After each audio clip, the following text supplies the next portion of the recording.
Апаң сенің базардан алма сатып әкелді. Ең үлкенін жақсысын саған таңдап әперді. Не деп барып жеу керек? Рахмет апа деу керек.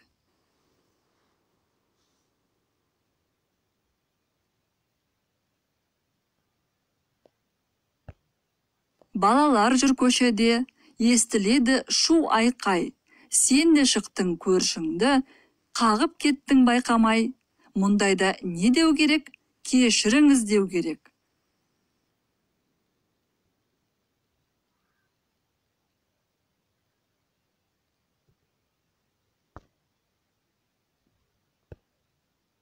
Осы келген бетіңде допты қудың жарыстың, көшенің сол шетінде кезікті бір танысың, ұмыттың сен деуді.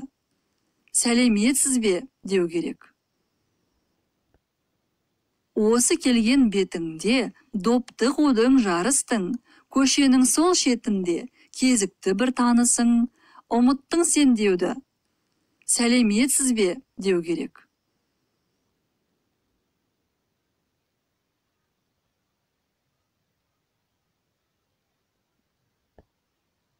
Добын апар назардың, деді ағаң бармадың.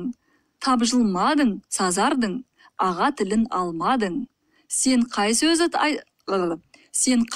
айтпадың? Жарайды аға деу керек.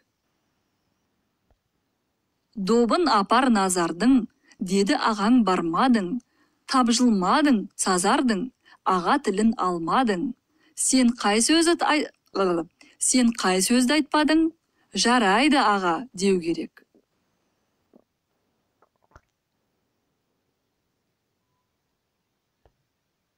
Әжең сенің түскі асқа қан кәмпитті салды мол. Жұрттан бұрын ыдысқа өз бетіңмен салдың қол. Не дегенің жөн еді? Рұқсат па деу керек.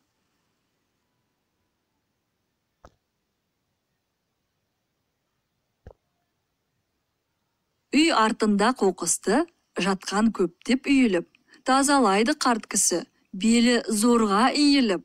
Не дегенің жөн еді? Көмектесейін деу керек. Көмектесейін деу керек.